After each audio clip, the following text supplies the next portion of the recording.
I'm just like, I've heard it already a few times. I'm just like, anyway. Alrighty. Good afternoon, everyone, and welcome to Smudcast number 602. Dudes, like Elon Musk, he's a dude, and Nerdrotic, because they're both dudes, are wrong about woke Disney / Netflix. All right. What did they say? I don't know. And why are they wrong? Let's find out. This is from a gentleman called Science Fiction with Damien I can't read it. Damien Walter. This video came out. What happened there? Well, it was cut off. I can't. ... It was like wall. So. Okay. Yeah, too long a title there for your channel there, sir. It has over 1,000 views. Came out April this year. And his description is strange. So Star Wars just went woke, did it? But ... Yes. Wait, isn't Star Wars the story of an army of male clones fighting for an authoritarian colonialist empire? No. Not in the OT. No. They weren't clones in the OT. That was the Clone Wars that introduced that idea, and even then, just for that portion of the history of the franchise. Yeah, but the male clones were the authoritarian empire in the original. So they were manufactured for the Jedi, and then the empire was created, and they just they all just amalgamated, and then the clones became the empire, the army of the empire.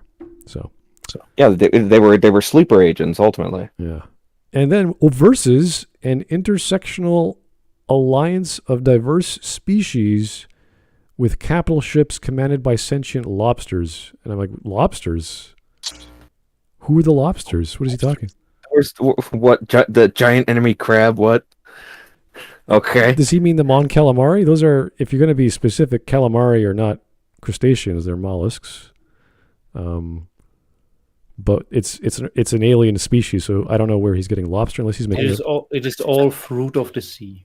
Well, if he's That's strike one. if he's making a reference to like Jordan Peterson or some joking like that, it's like, okay, we know where this guy is coming from already.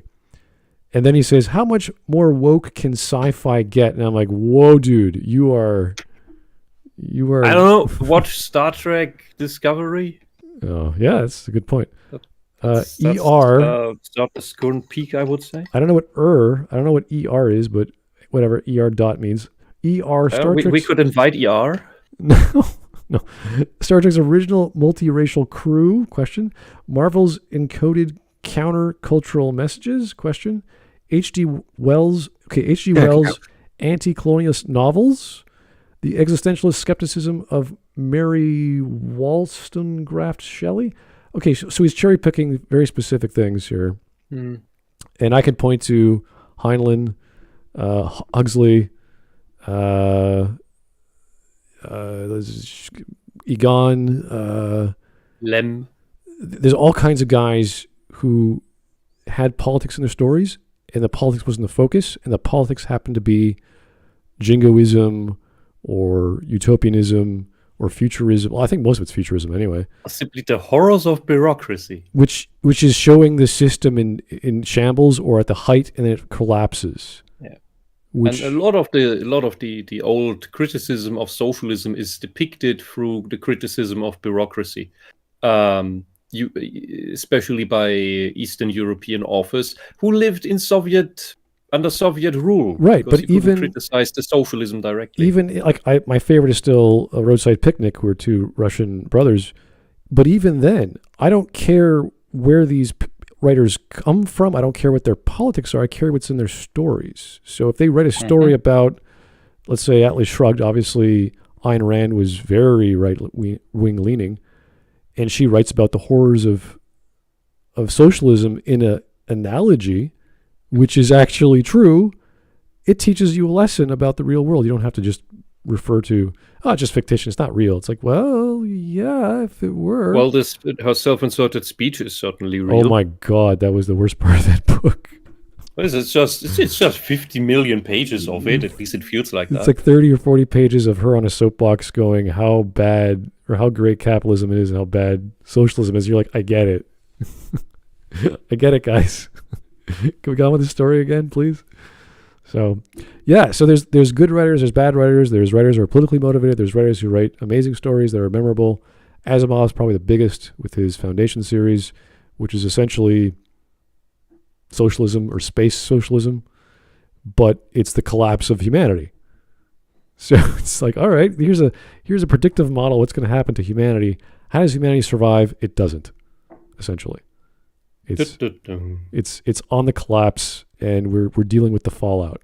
How do we have the remnants of humanity stay together? And they can't. It's too big. It's too complex. The system can't support itself. If you guys even read a synopsis of Foundation, because it's many books, it's huge. It's a big concept, and it's all based off a theoretical psychological idea. So, central planning, yeah, fantastic. Anyway, GigaChat just said this guy made Andor is a Marxist story. Okay. Did you guys cover that video at some point, or no? I've never seen this guy before. Okay. All right. Well, we could ramble on about the nature of Death of the Author and actual books that had political messages, and the opposite thereof. Huxley is a great example. I don't know if you guys have read Brave New World, but believe it or not, his inverse of that novel, called The Island, was also made into a movie, which I didn't know. Like in 2005 or 6 or something. I'm like, what? And all the ideas found in Brave New World, like that's the negative version of things. He just turned it into a positive story called The Island. So it's interesting. Like these writers are able to hold more than one opposing view in their mind and hold off and say, hey, let me try it that way. And they did the opposite. And so this is common for writers. They milk any idea they can, flip it, turn it around, boil it, baste it, put it back in the oven. They don't care. They will do whatever sells and whatever sounds cool. That's what writing is. It's interesting stuff for your brain. And hopefully you know your audience to make it sell. Anyway, here is a gentleman who's going to tell us all about Elon Musk. Yes, let's see. Was Mr. Damien Walter, as to say. I would say he's a very, very rich gentleman. So he can afford talking positively about woke stuff. Yeah, exactly. As a boy, when I were a lad, no, only a child, really, just 5, 6, 7 years old, a Disney movie, not even a new Disney movie, one of the classic, original Disney. I'm just, I have to pause because I am massively distracted by his ring on his index finger. He's not married. He has a giant ring on he has a giant ring on his index finger. That is just, ugh. Yeah, people do that sometimes. I don't get it either. Weird. Yeah. Anyway, I've got it out of the system. All right. Movies, Snow White, Cinderella, Bambi, Pinocchio, Song of the South, Fantasia. If only. Those original classic Disney movies were like how do you find original? Because all those are based on previous things, either fairy tales or poems. Steamboat Willie, Song of the South, like those are the original ones. Go all the way back, and that's what you're talking about for Disney. Yeah. Fantasia is based on a poem, and it might even still be on the curriculum in Germany. It's a wonderful poem. I guess you could argue that those films he listed off are when Disney like really, really started to get into their stride, but even then. Yeah, this is after the racist versions of Disney came out, or whatever the heck. Oh, get the fuck out of here with that! Oh, great! Now I have an earworm, but it's the poem. Damn it. And it's like you guys keep mentioning Song of the South. That film still holds up even to this day. Screw the people that say it's racist. It is. But you're not allowed to watch it because it's a racism. No one's stopping me from sailing the high seas to watch it. I don't give a fuck. Even though the actor was one of the first to get, what did he get an Oscar? No, actually, that's gonna get me to watch it because he was that good. Yeah. And we'll give you an Oscar, but we're gonna ban your movie. Well, in fairness, back then at that point in time, the Oscars mattered, even if it was just a little. Oh, of course. But that aside, the actor was really good in that movie, and no one's gonna change my mind on that. I haven't seen it yet, by the way. Might have the mind later on. All right. Hopefully. Anyway, so his idea of classic Disney is a little little young, let's just say. Sparkling, glittering, treasured gems. And when one came out at the cinema, everybody knew and everybody went to see that film. To understand why, we've got to go back many years into the depths of my childhood. We have to go back before video streaming. Oh my God, go back to your TED Talk, buddy. Come on, get on with it. Oh God, Really? really? Where you could just We need to click go a back to button, the you could watch any film in the world. Back further, before the days of DVDs, when you could just Oh come on, really? Just get have to the any point. film in the world sent to you in an envelope and then send it back again, or go to Or VHSs or Betamax. Yeah, we get it. Okay. Yeah, he's playing too much into the Blockbuster, dramatics at this point. It's or like, get on with a it. less corporate We need to go back He needs to ahead fill of his the- half entertainment hour. outlet, and you could just rent a movie, or back further to the days when The emotion. Blockbuster Video had VHS cassettes. Oh my God. VHS and Laser Betamax discs. video, when people were first able to record movies on the television. Back Have you called your even further, VCR when there repair was shop yet? no recording, when there were only, when I was a child, there were only 3 television channels. Oh my God. 2 minutes Christ, in. old man, get up.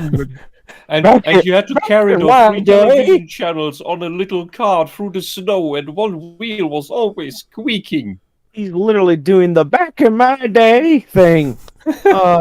Oh my.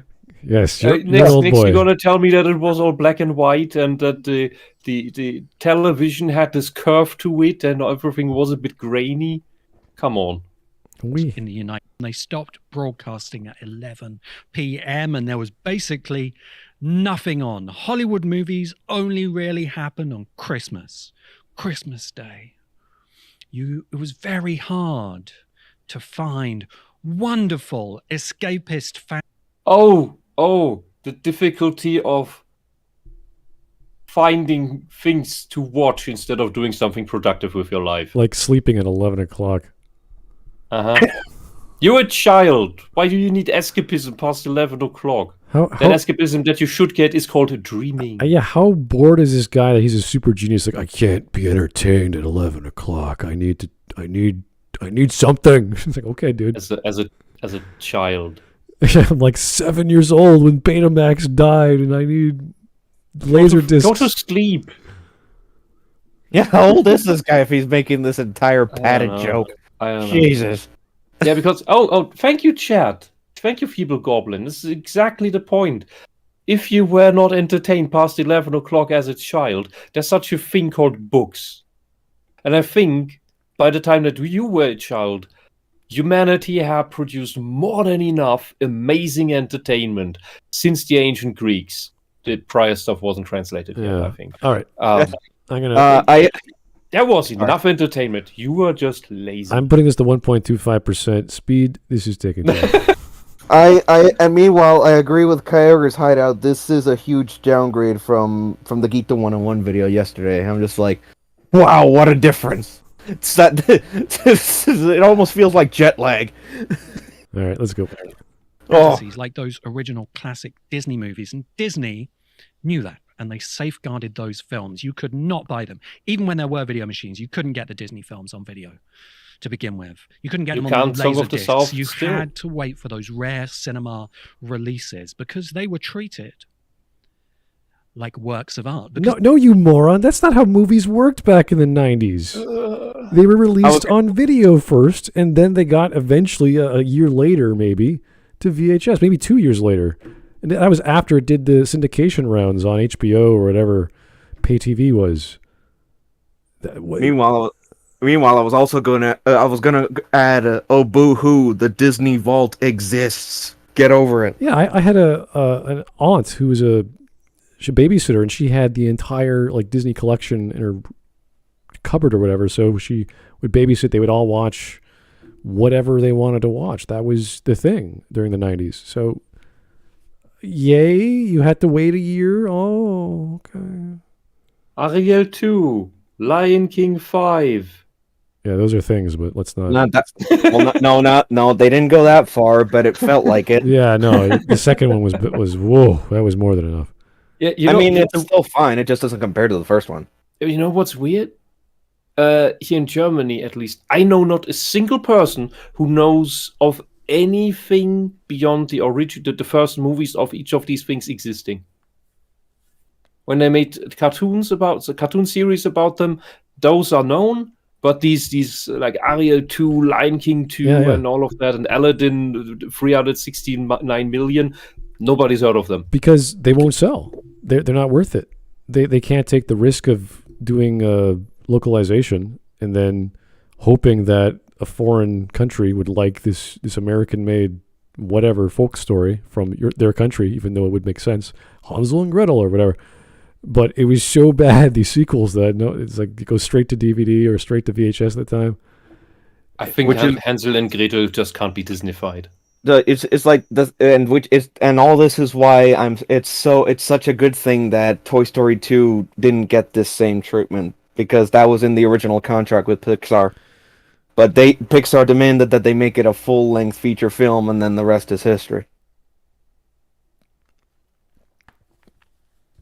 Thankfully, Toy Story 2 I've actually didn't seen seen some of those rip-off, straight to DVD sequels, mostly because of the, down here in South America, Colombia and stuff. They always go and like film those shitty,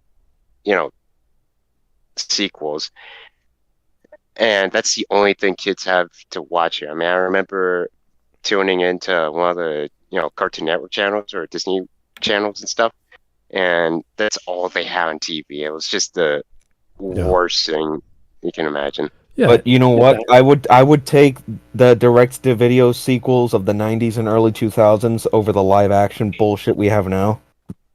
I mean, that's the stuff that's supposed to go on DVD, but someone thought it was a good idea to put it in theaters. Yeah. Never think such a horrible idea. Well, it cost $90 billion to make. We need to It make made money, therefore it's good. We need more. Then don't make it. Fucking idiot. Okay, here we go. Here's Mike Roch. Hey, Mike Roch, how's it going? Guys, film criticism literally didn't exist in the 90s. He looks like a gay Lex Luthor, gay sex Luthor, he's recording from a webcams while he's on his porch. What is this setup? Also, by the way, he's a Marxist, so his opinions don't count. Do you know that he's a Marxist? Because it's gonna eventually be revealed, I assume. But did it say film criticism didn't exist in the 90s? That's what it said? Well, that's the exaggeration, I think. Mr. Mike Roch is. I'm just like it to anyone that actually takes that seriously. I'm just like Siskel and Ebert. Hello. In the 80s. And then a little bit into the 90s. Oh yeah, no, they were in the 90s for sure. But they were.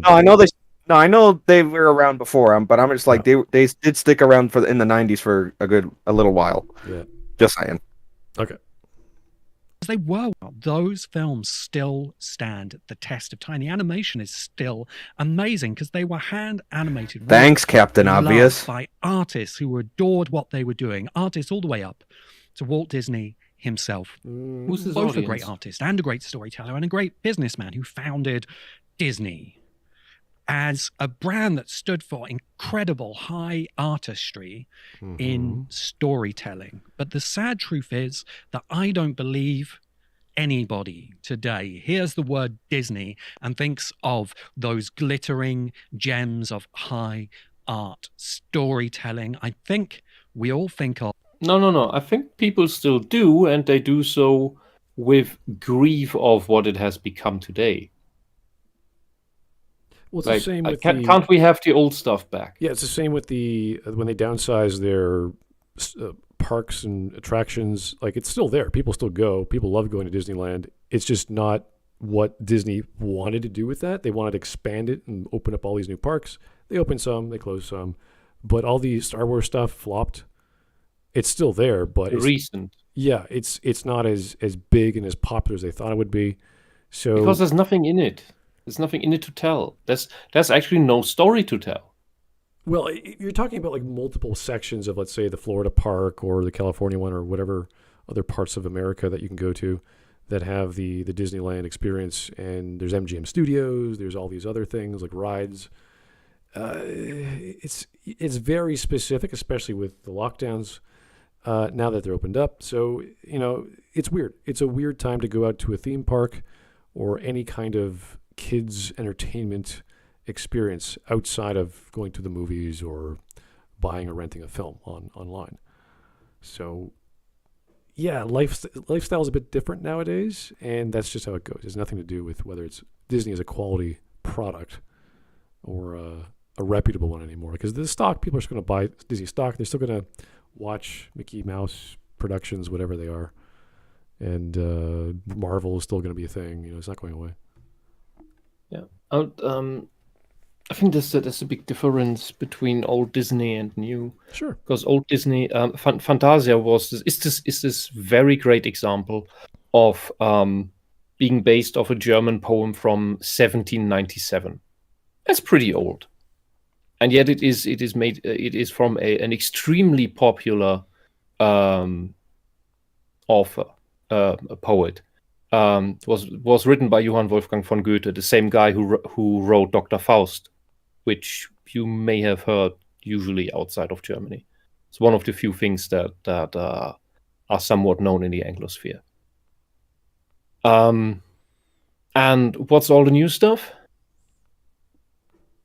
We get a persiflage of the Ice Queen, the Ice Queen, which is absolutely atrocious because it has nothing to do with the original story by what was it, Hans Christian Andersen, and it's a relatively young fairy tale, but Disney made out of it something that has absolutely nothing to do with it, except for there is some magical woman who controls ice. And that damn song we all want to forget. Let it go.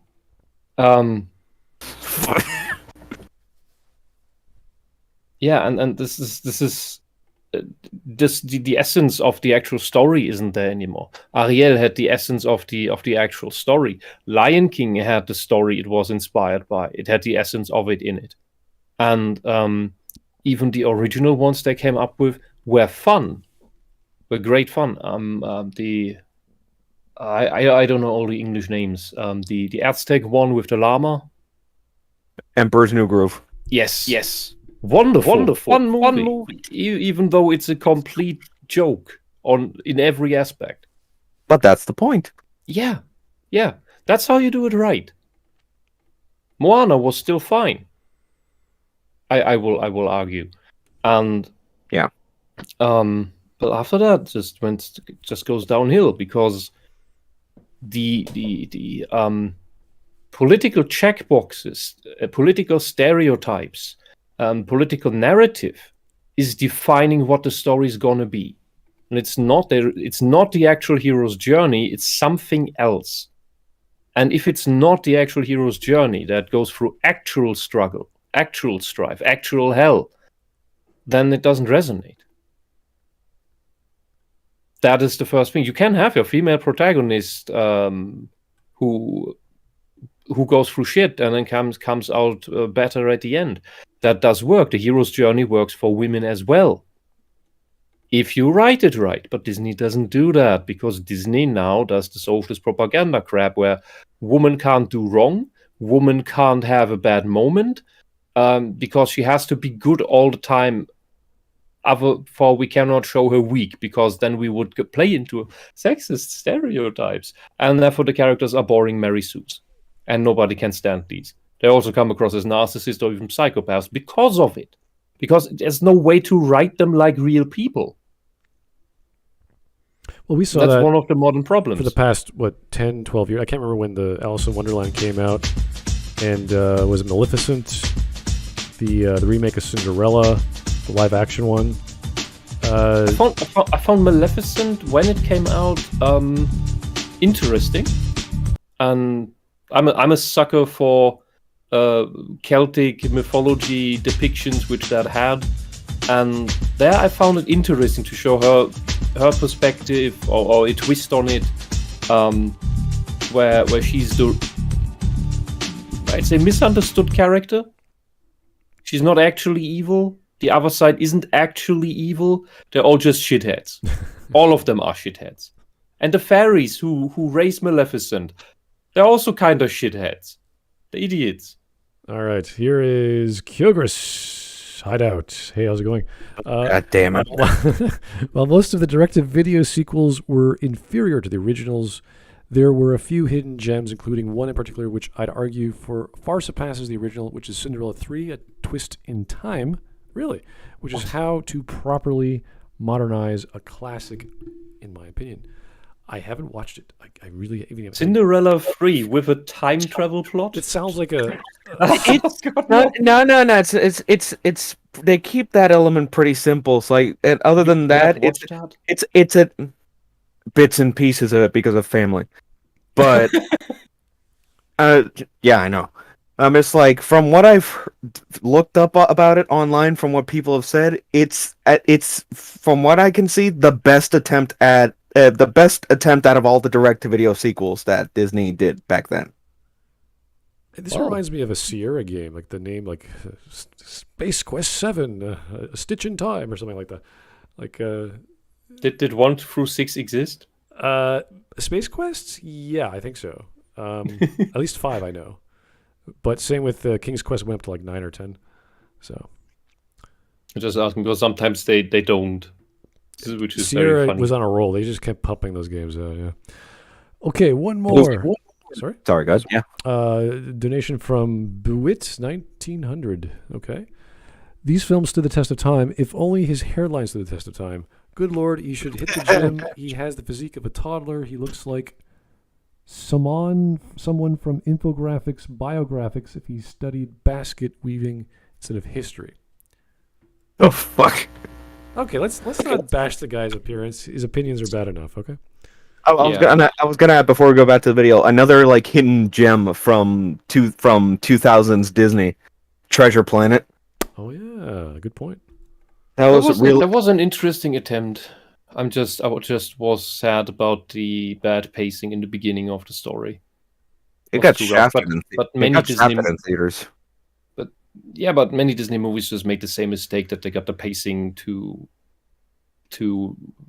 rushed. Well, even look at Mary Poppins and its sequel. I don't know if you guys remember, there was a sequel a few years ago. There was a sequel? Of course there was. Christopher Robin. So... To Mary Poppins or Winnie the Pooh? It was a sequel to Mary Poppins, believe it or not, and I never heard of it. So I'm just looking up this data right now, and I'm like, whoa, Disney was really... But Christopher Robin's from Winnie the Pooh. What the fuck? Yeah, they're doing all this live action crap no one knows about and no one likes. Oh, the live action one. Okay. Yeah. That's a whole other thing. Then there's like multiple remakes of Dumbo that came out. I'm surprised he isn't really talking about Treasure Planet, since, isn't sci-fi his obit? That's a sci-fi interpretation of Treasure Island. And a really good one, in my opinion. Oh, and also around that time, there was also... I mean, I don't know what you guys think about it, but it's like the Atlantis movies. Lost Empire and Milo Returns. Right. There were more than one? Yeah, just 2. I keep asking this question. Well, I'm always going back... I mean, unfortunately, Treasure Planet never got a sequel, but then again, that's just partly because it adapted Treasure Island, so... Well, yeah, but you have to remember there's like a lot more That didn't keep them from making sequels to other shit that doesn't have actual precedence in having sequels. Made a sequel to Treasure Island. The Brothers Grimm fairy tales. The Brothers Grimm fairy tales don't have sequels. There's no Cinderella 3. Yes, there is. We just talked about it. No. Well, if there is Cinderella 3, you can make Treasure Planet 15. Well, we've had remakes. Well, why didn't they? We had the live. I guess you can call the live action a remake of the Lion King, where they had those live looking, I guess, CGI talking lions and animals, and that was awkward. There was also Aladdin, where Jasmine is center stage. She has her Me Too moments. There's all kinds of weird stuff that Disney pumped out that no one knows about, no one cares to remember or even think about because it was never advertised, and you wouldn't go pay to see it unless you were... The cartoon series were usually pretty okay. Yeah. The Aladdin, surprisingly, I enjoyed. Yeah. The show or the sequels? The series, show. yeah, the show. Oh yeah, the show was actually pretty good. Yeah, that and Hercules. But that was like the 90s or something, wasn't it? 90s, a wee little bit into the 2000s, but mainly 90s. Yeah. Okay, all right. I'm trying to remember what I saw back then, but it was pretty late. Anyway. I pray Treasure Planet does not get the live action treatment because that's going to be a shit show and a half. That one could actually work if they do it right, but Well, the CGI the CGI will look super cheap now. Come on. 2020's woke Disney is going to do it right. You sure about that? no, but they have the technology. They just need the writers. They'll be fine. We have the technology. They'll just do some sex swaps and Oh, make some more aliens black, and everything's good. okay. Well, How are they going to coat the literal dog man and Catwoman? it's a very similar setup to like Laputa. The Secret of, what is it? Secret of Water? No, what the hell is it called? Nadia, the Secret of Water. I can't remember the subtitle. Secret of Blue Water. Nim? Secret? No. It's Or, a Japanese anime. Of course. Look, Nausicaa, Laputa, and Secret of Blue Water seem like they're playing in the same world to me. Well, yeah, it feels that way. But I don't think Disney's going to get that close to doing. Well, Treasure Planet was the closest example I could reference. So anyway, let's get back to this guy. We're going to be rambling on all our knowledge that we've forgotten 30 years ago or whatever it was. Of a culture factory that now churns out cartoons, movies and franchises, streaming shows, so many of them.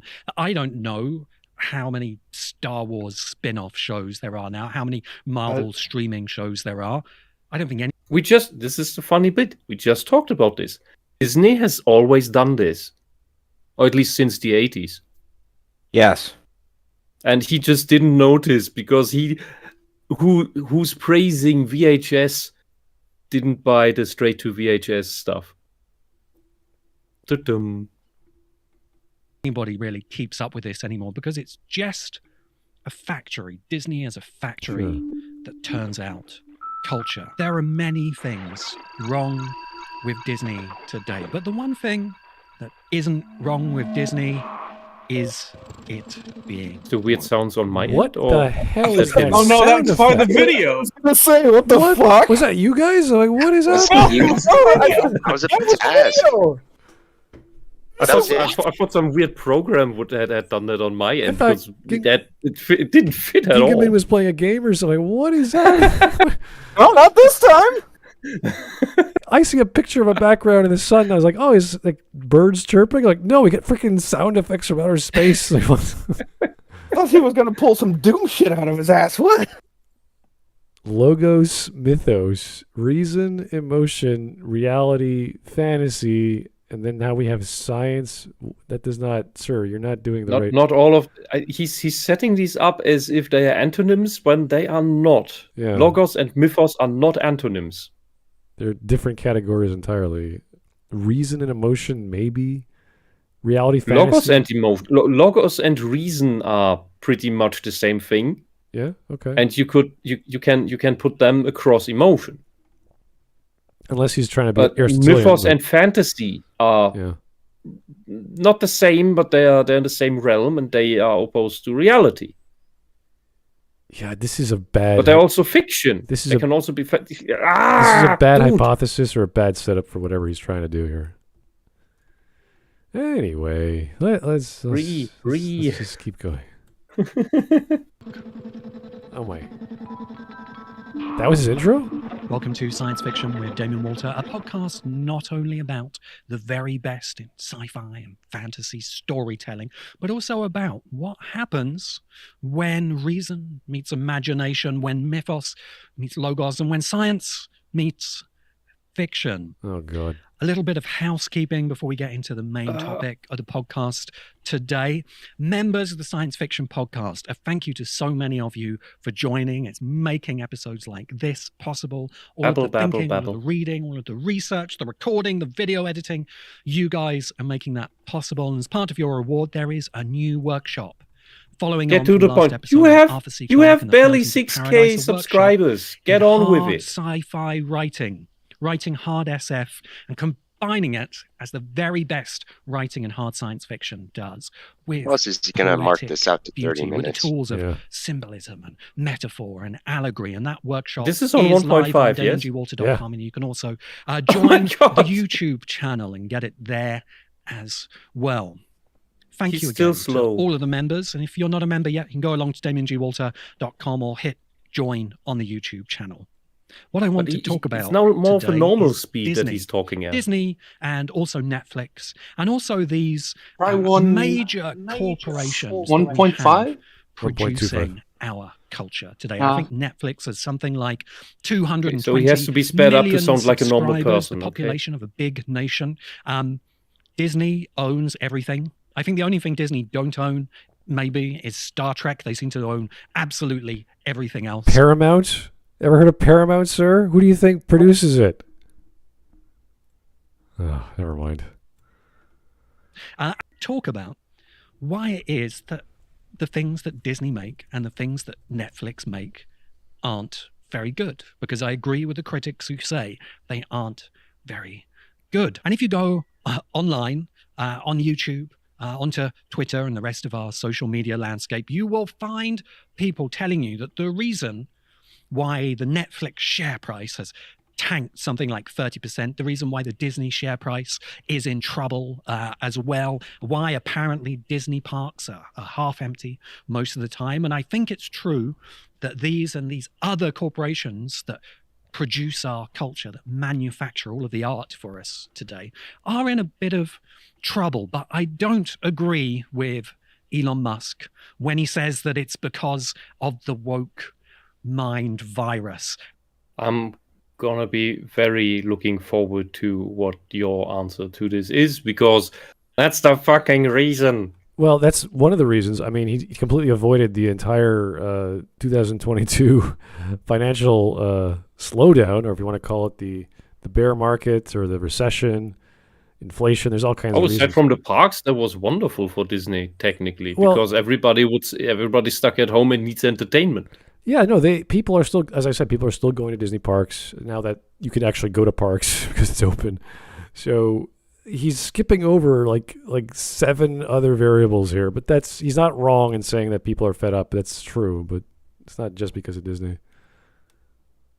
That people aren't boycotting Disney and Netflix because they are angered by more representative and diverse. I think Cuties was pretty big to get angry over.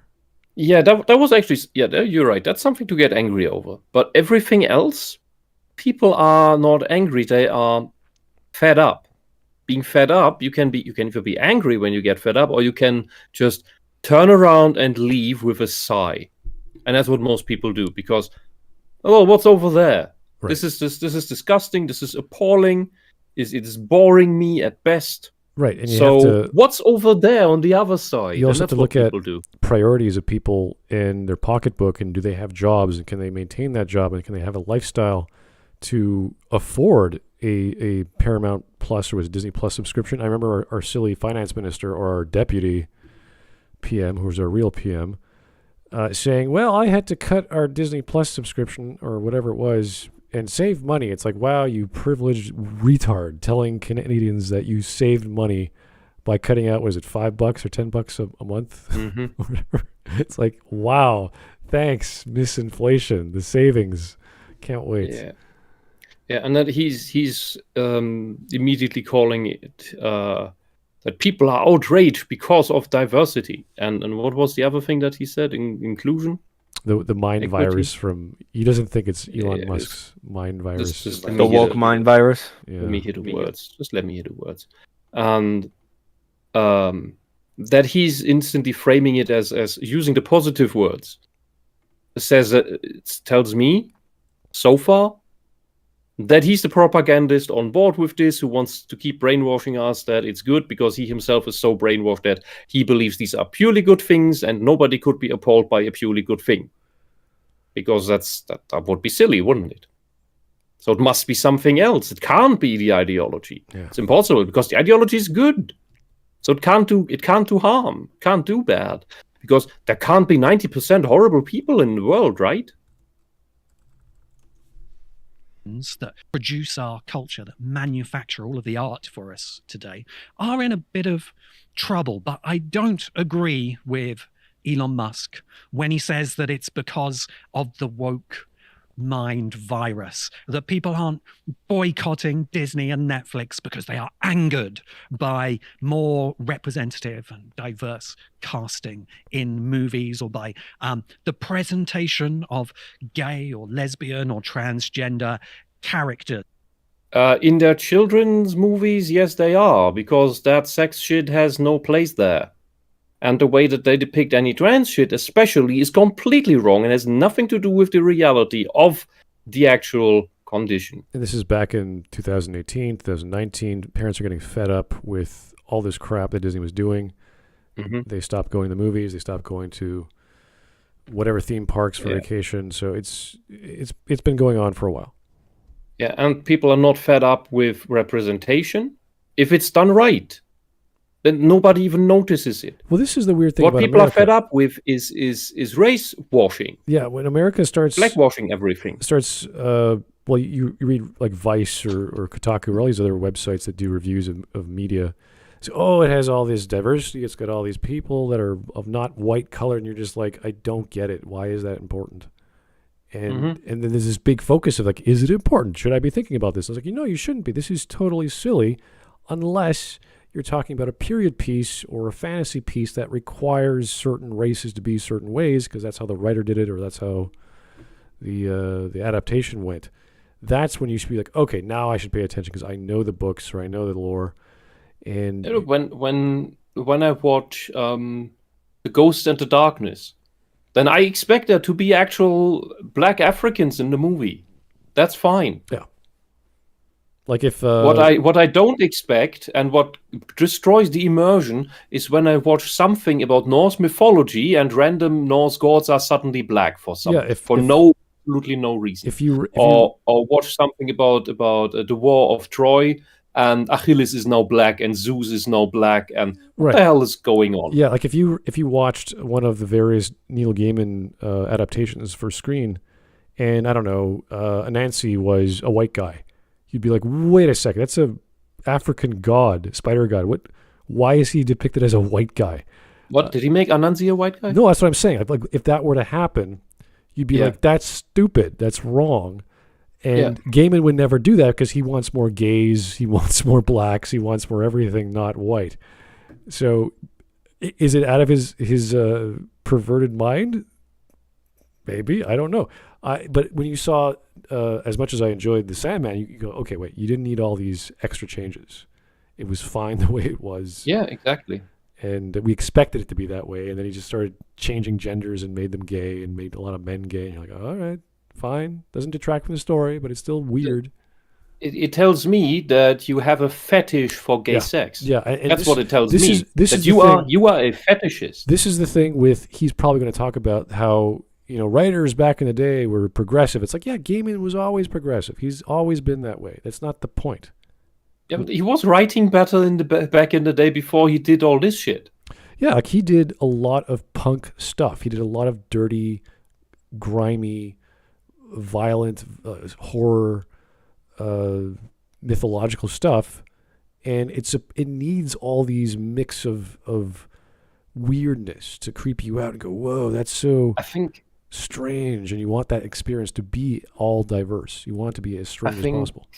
I think before this woke explosion around 2010, that lefties like Gaiman were just naturally more grounded because no one else. They weren't so hyper influenced by social media and by what the extreme ideas of the ideology that were around back in the day too, but barely anyone knew about them. Yeah, and that's when you start seeing media spread like mad, And before you have that exposure to the super mad stuff, people use their what's it called, common sense.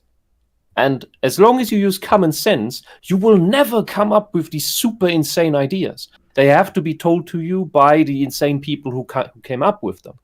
Yeah, I remember. And then they replace the common sense with them. I remember the middle of the 2000s and 2010s, there were all these, not necessarily in Canada, but even in the UK, advertisements for multiracial couples. I remember seeing a black woman with like a beautiful model, frizzy hair on the cover of a router for 802.11n.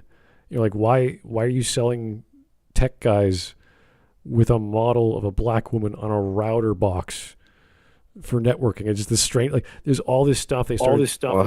Yeah, weird stuff that you like, wait, why do we have like a woman, let alone a black woman? Because I've never seen, this is just me, I've never seen a black woman in networking before or in tech.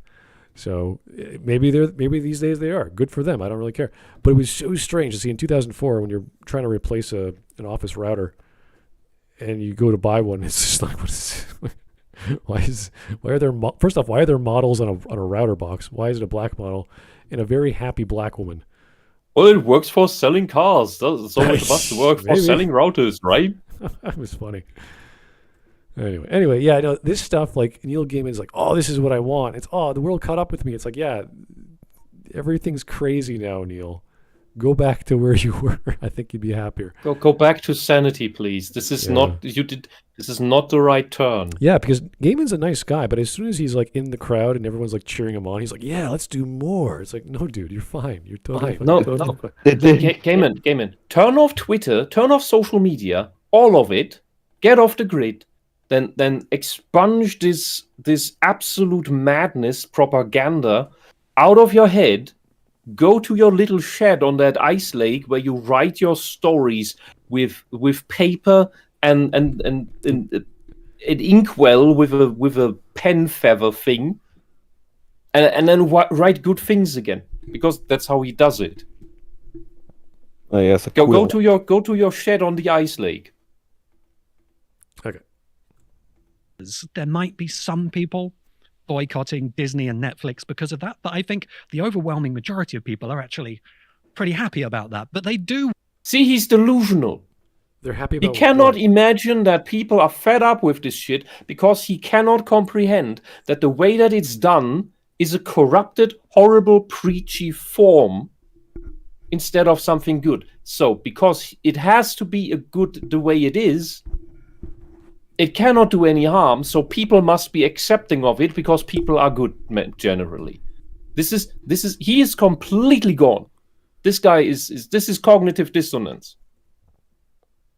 Want good films, good television, and great art of that classic. Yeah, socialism doesn't produce great art. He's it just talking produces about meaningless crap. He's referring to the classic period of his, I don't know, childhood, I assume, not the 2010s. So he can't distinguish the two, because anything that has the message in it is inherently good. So people can't dislike it for that. It must be something else. Disney kind. And when Elon Musk says that Netflix is tanking because of the woke mind virus, I think we have to remember a number of things. That Elon Musk is a brilliant marketer, and this anti-woke position is part of his marketing. no, it's not. He just says that. He just says He it knows 'cause he what's doesn't like up. it. And because he does know his way around business somewhat, he has seen many, like all of us, we have seen so many companies fall because once they got woke, they went. Finish the sentence. And got Bro. some ice cream. Yes. Fucking, they got broke, damn it. Well, the thing with Elon selling stuff is like, no one has made anything that he has made. He doesn't need to market anything. He's like, hey, I made you an electric car that's the best car on the market, bar none. It has acceleration through the wazoo. You can do anything with this car. It goes up to 400 kilometers an hour. It is all this crazy shit. It's an amazing car. Who's your competitor? No one. No one's. Who could launch rockets into space with as much efficiency, or at least as much volume as SpaceX? No one else. There's India. There are a few. China, India, and we have this little company. India just staples more excess furniture together, and they got a bigger rocket. We have this small company called Space Travel or Space Route or something in Mississauga that actually uses weather balloons, and then they launch it into a rocket in high altitude. That was kind of cool. So it's actually very, very cheap to do so, but it's nowhere near as big as SpaceX. It's nowhere near as ambitious as the Boring Company or as what's the mind? Was it mind? We don't talk about the Hyperloop. No. That's not a thing. It will never be a thing. The one with the brain and the Neuralink. Neuralink, yeah, like that's crazy. No one else is trying to do it as fast as he is. So no one is trying to do it openly. yeah, I bet the Chinese are doing it, but they're just good at copying. Sadly. So or it's good that they are only good at copying. Otherwise, we would be all fucked. yeah, even with PayPal, no one else was doing merchant gateways as big and as efficiently as PayPal was. So he was doing things that no one else was doing, that people needed, not wanted. They needed to make transactions online. They needed to have the best car, not the most expensive car, not the fastest car. Overall, the best car, performance, usability, driverless options. Just look at all the stats. You could argue some cars are better than Tesla, sure, in certain areas, no problem. But everyone loves Tesla. Yeah, the stock is tanking, but everything's tanking this past year. So yeah, but Elon Musk also said, don't buy my stocks. Yeah, he doesn't need to market. He doesn't need to advertise. He releases a truck. Everyone's like, oh my God, it looks like a freaking super truck. And then he releases a semi. I'm like, oh my God, I could now ship things to Canada or what. Like he's doing things people need. He doesn't need to sell. I've never seen a Tesla advertisement. We have Tesla stores in Toronto. I've seen them. You have to reserve it. Like they'll have one in the store. You check it out. Like, well, it's cool. You know, there's a down payment. There's all these options. You could order them. They're coming. We have some stations. It gives you GPS for where you're going and when to stop driving so much because you're going to run out of juice. And you have to get yourself to a 45 or 1 hour minute. Well, that's a necessity at this stage of deployment of infrastructure. Yeah. Because you have to know where you can tank up again. Yeah. Otherwise, you end up like these awesome photos where we have mobile diesel generators that then charge up an electric car. Oh, the footprint is so awesome. Yeah, converting. Anytime you see that, you know you've failed at anything because you're converting one energy source to another energy source, and in that process, your second law of thermodynamics still exists. You always lose. You always lose power in the process. Yeah. Anyway, instead of you would get further by just using a diesel engine to get somewhere, than to use the diesel engine to create electricity, to use electricity to get somewhere. Right. So the newest thing with Elon was that he bought Twitter, the toy that all the leftists liked, and now they realize that it's a toy for everyone, and they don't like it because he came in and bought it. And now he's and exposed that it was actually just a leftist hack box with a propaganda machine and suppression of everyone who wasn't politically correct. Politically correct means pro-socialist. That comes from the Soviet Union, where being politically correct referred to being in the correct party, which was, of course, the Communist Party. And the party is always right, which was also the anthem of the East German Communist Party, the Socialist Unity Party.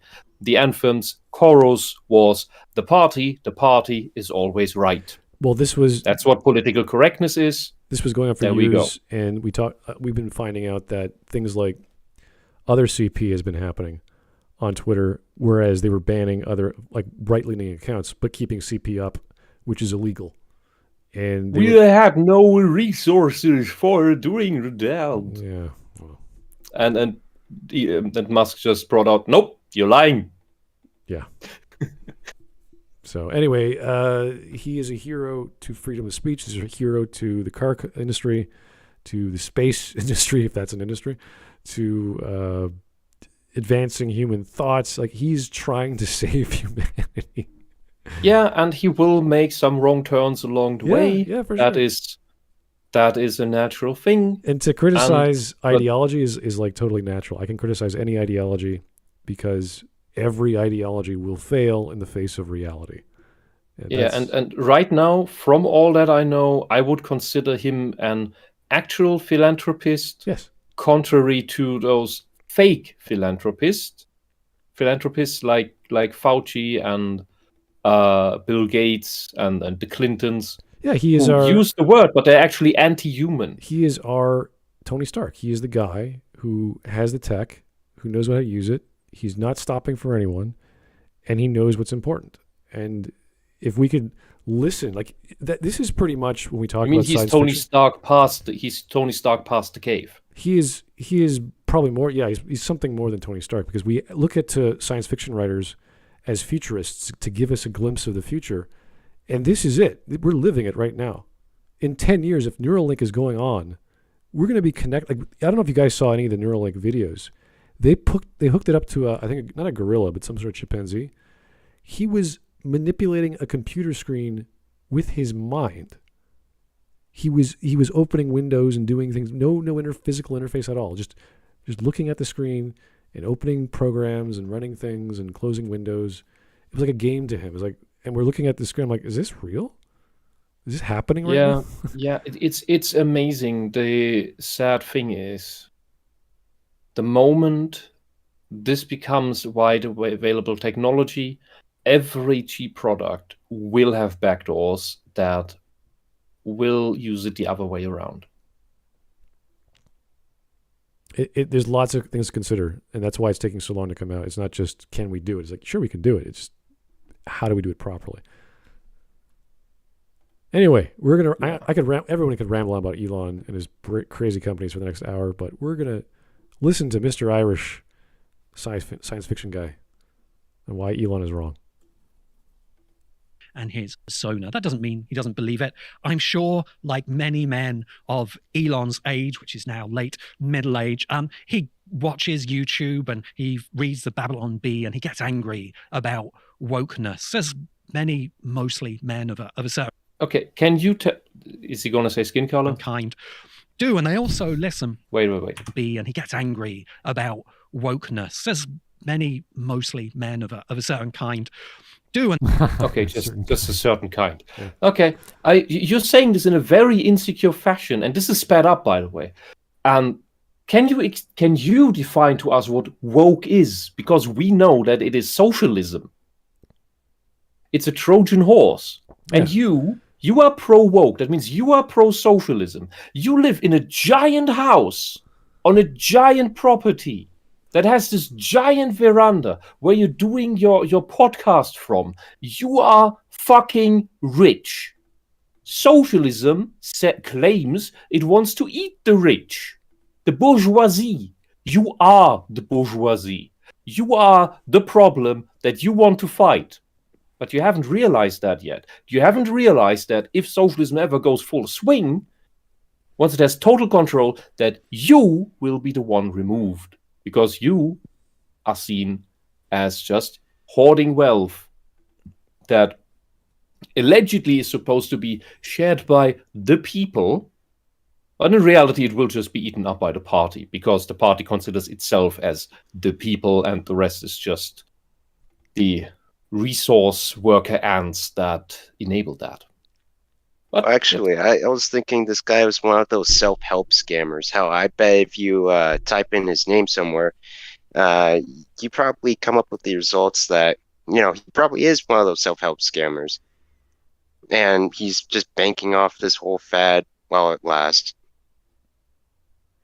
I think he's certainly talking with that sort of voice where he's trying to be super calm and velvety, and when people speak with this velvety voice, especially when they're extremely slow, and it's not from being tired, I'm careful about. Generally speaking, you don't want to show off your finances by having this expensive porch.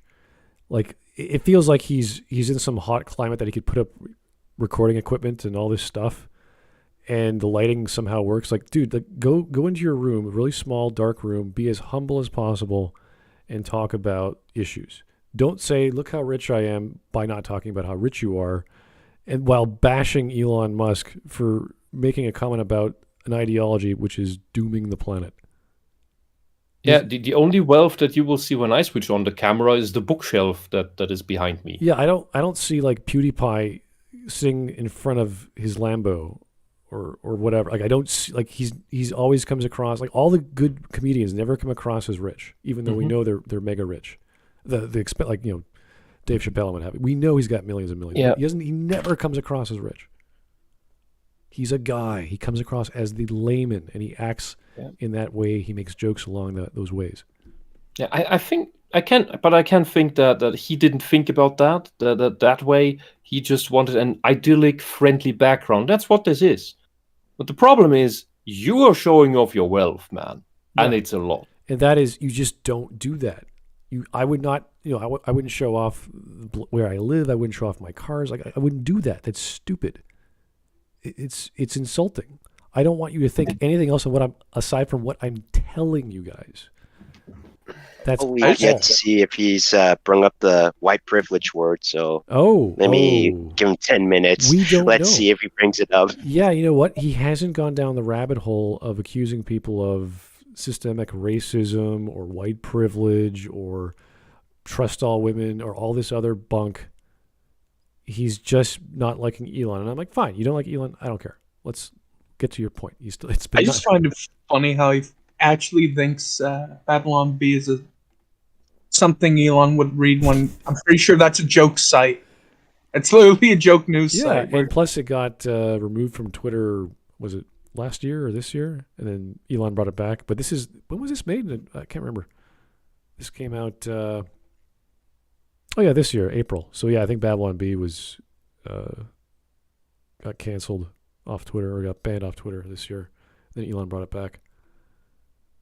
Funny how Elon has not removed any of the left-leaning crazy lunatics out there on Twitter. Satire must be banned when it criticizes us. It's only allowed when it criticizes the other side.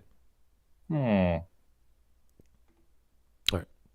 And they also listen to YouTubers like Nerdrotic. I don't want to dead name Nerdrotic with whatever original name he... What the hell are you talking about, buddy? That is not... That is not his name is Gary. He uses that sometimes. That is not how the word dead name works. Gary has not rescinded his birth name. This is so stupid. That's not what happened. Nerdrotic is his pseudonym. He's playing the identity game already from a guy who has nothing to do with identity politics. This guy invoked the trans shit before, and this shows that you don't even understand how the bullshit version of trans that the left made up works.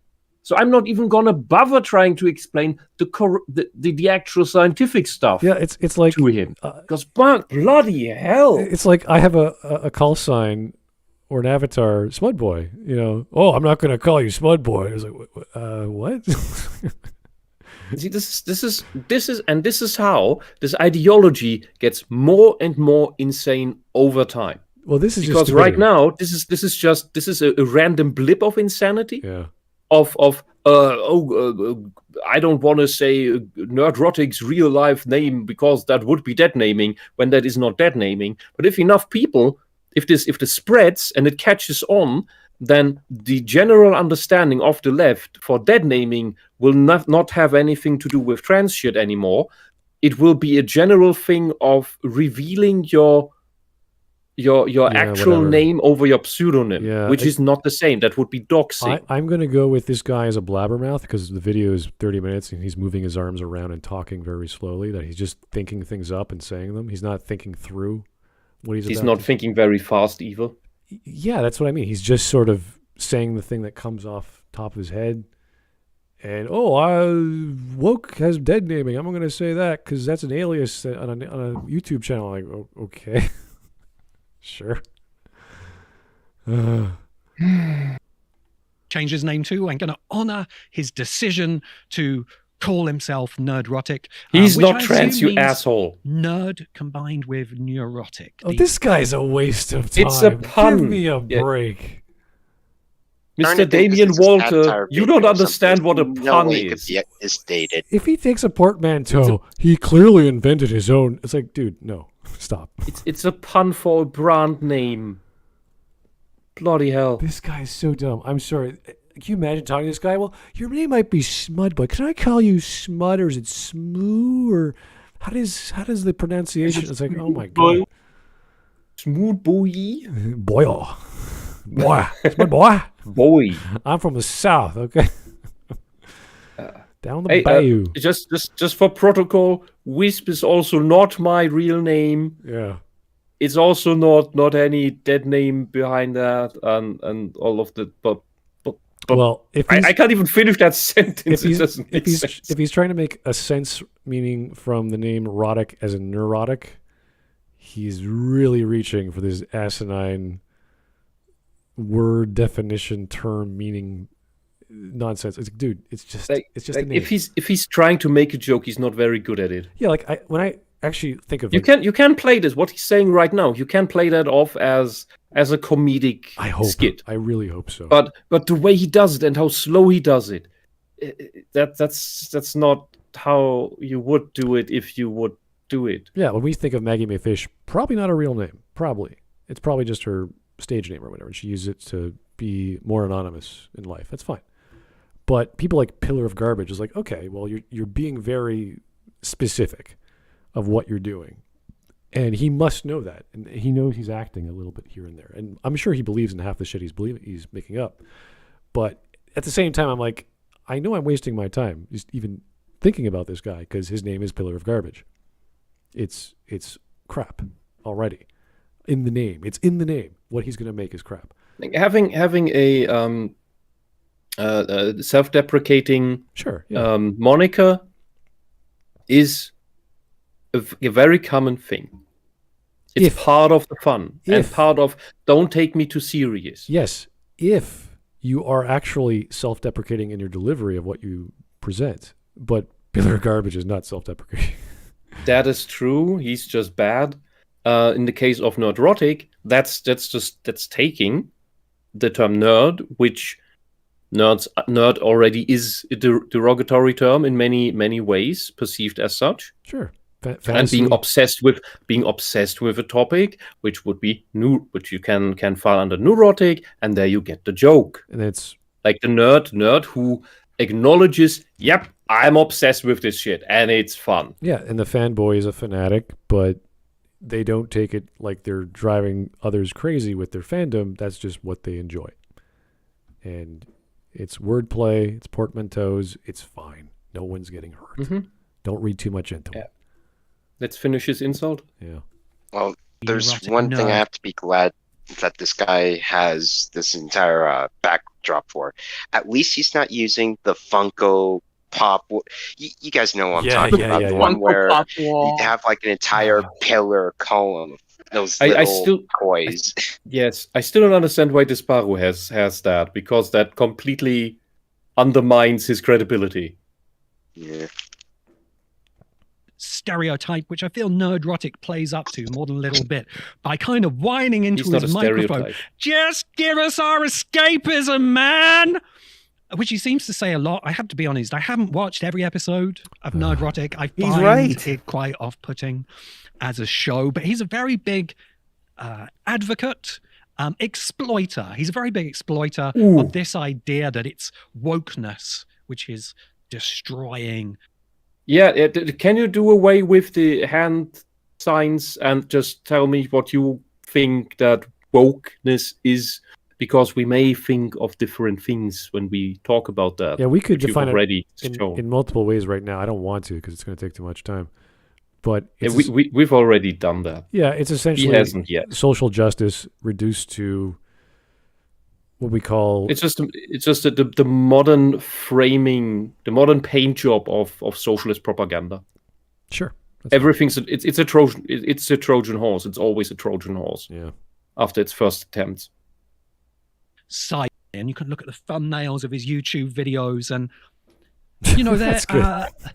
I think it would be difficult to deny that they're at least a little bit racist. No, they're not. What? Because of Whoopi Goldberg, the fucking Marxist, If I was who's also a racist, if I had an my, actual one. if I had my face superimposed on Gandalf, I'd be like, cool. Yeah, I'm Gandalf. Yeah. In his use of Whoopi Goldberg in a Gandalf. Whoopi Goldberg herself is a bloody racist. Did you know that she chose the name? That's not her real name, by the way. Do you want to dead name Whoopi Goldberg? I forgot her real name, but she chose Whoopi Goldberg because she thought that, well, you get ahead in Hollywood if you have a Jewish name. Yeah. It's Let that sink in. It's a little weird, yeah. Who's the racist here? Costume to suggest the horror of a black actress playing Gandalf, and that Because Gandalf is not a black woman. He's an elf. Technically, that's Gandalf. Alf is referring to the elves. It's where, the elves in Celtic Nordic mythology. That's these light, glowing people with pale skin. Very graceful. So the elves and Gandalf is technically, if you go into the mythology, they're the same thing. But that means you can't have a shiny, glowing, black-skinned figure. That's silly. Yeah, I don't think, even if I watch that video by Nerdrotic, that he's actually advocating or making some connection between Whoopi Goldberg and Gandalf. He's just making a cute thumbnail. That's it. Because Whoopi Goldberg probably said something really stupid again. Yeah, it happens every week with those girls. What are you going to do? Mm-hmm. this is what's wrong with the Hollywood culture mill Stupid today. people, yeah. It's Yeah. equality, diversity. Yeah, could you stop culturally appropriating our stuff over here in Europe? We're already on the fence with the Disneyfication of our fairy tales. Like the people here are actually very ambivalent about that. Some are very avid Disney fans. Others are really thinking like they took away the essence of the story and what it's about and the morals of it. And well, you do that with Lord of the Rings for your race fetishism, because that's why you want Gandalf to be a black woman, why you want us to be okay with that, so that you can fap to your black people on screen like a fucking minstrel show. And wokeness gone crazy. But the sad truth, the indisputable fact for you. The indisputable truth is that affirmative action and race quotas was already written into the Civil Rights Act of I forgot the year, because I'm not American. 60 something, 69, is that it? I don't know. Yeah. But that was already in there. That thing was a Trojan horse. We all hold it up like this shining beacon of achievement. But and there were good things in there. The bloody problem is that you should actually read that thing, and you will find so much of this very shit that is now destroying everything from the inside, because it's crept everywhere. Like they wanted right after the Civil Rights Act, they wanted 30% black people in all the boards of everything, in all the companies of everything. They wanted those race quotas right away, because it was already written into the Civil Rights Act. And the Civil Rights Act is also what destroyed education in the United States, and thus also education for the black people in the United States. Because there were very successful and highly educated black people before the Civil Rights Act in the United States. And after that, the schools that produced that were effectively destroyed, because they were made into from taking in the achievement, the achieving people, the achieving blacks, and now had to become neighborhood schools. So they had to take in everyone from the neighborhood, no rejects allowed, and thus you just get your random bullshit classes. And the teachers that were there in these schools that produced these highly educated blacks that even in the 1800s could speak fluent Greek and Latin, fucking Greek, and There are teachers that stayed there long past their retirement age because it was so much fun for them to teach these classes. And after the Civil Rights Act, teachers retired, went into early retirement because the classes were unbearable. That's how you get that. This thing wasn't the golden apple it was told us to be all these years, all these decades. It had lots of flaws, and some of them seem deliberate. Anyway. Yeah, let's keep going. YouTubers like Nerdrotic or billionaire industrialists like Elon Musk is that sci-fi has always, and is intrinsically woke. No, it's not socialist. Sci-fi is not intrinsically socialist. That's like saying we have to deconstruct your newspeak. We have to translate it back so that we know what is actually being said. Well, think of it this way. That's like saying Aristotle was always postmodern before postmodernism even existed. No. Oh, No. God. Like, it's not possible. The people in the 60s or the 40s who are writing science fiction, like we'll take the two brothers who did Roadside Picnic, were escaping communism. Does that make them communists? Maybe. Maybe anyone who was born during that time and raised and thought that way. But if they were escaping it, they probably didn't like it too much. Or they wanted to live as opposed to die. They could still be communists. I don't really care what their political slant was, because the story has nothing to do with politics. Yeah, and the people of 100 to 150 years ago, we can give some leeway to endorsing these socialist ideas, because back then they actually had not been tried yet. Later on they had, and to still hold on to them afterwards, that is insane. Yeah, so that is stupid. It's either insane or evil. Same example with Ayn Rand. She was escaping what happened in Russia. It was a good idea. What happened with Soviet Russia? Not to her, and she wrote a few stories about that. Same with every other author who's escaping a country, or the Gulag Archipelago is probably the best example of all that. It's the brutal example of all that. Mm-hmm. So, I mean, to say that it's all science fiction is woke is like, what is that even? Like, he doesn't define the term. He doesn't know what science fiction is during what era. There's speculative science fiction. There's futuristic. There's maybe it's gonna come into that. Yeah, now. I know. Okay. Because to me, the main core of science fiction is the philosophical exploration of an idea. That idea can be a technology.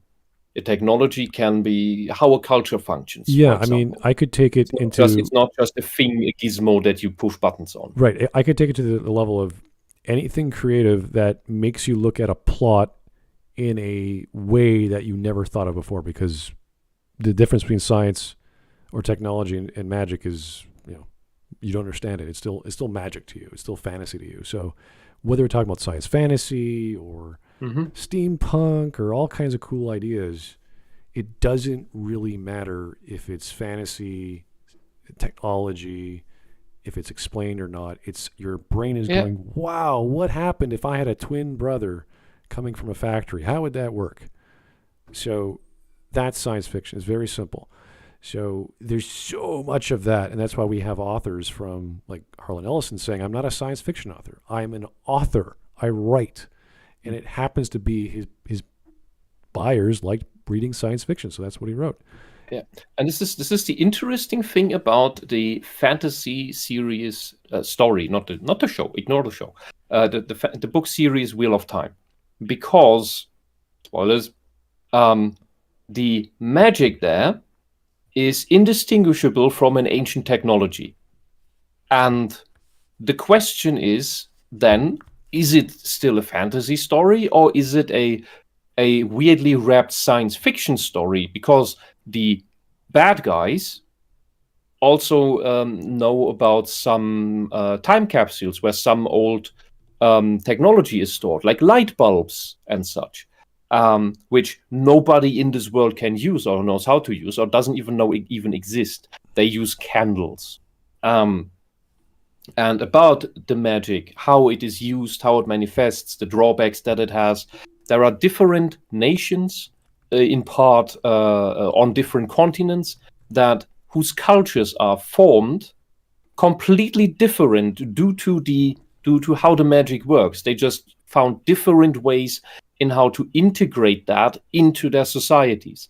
And that makes it, in part, a philosophical exploration of how would this idea be used by different people. That has an element of science fiction in it, or of good fiction. That would be the most general term.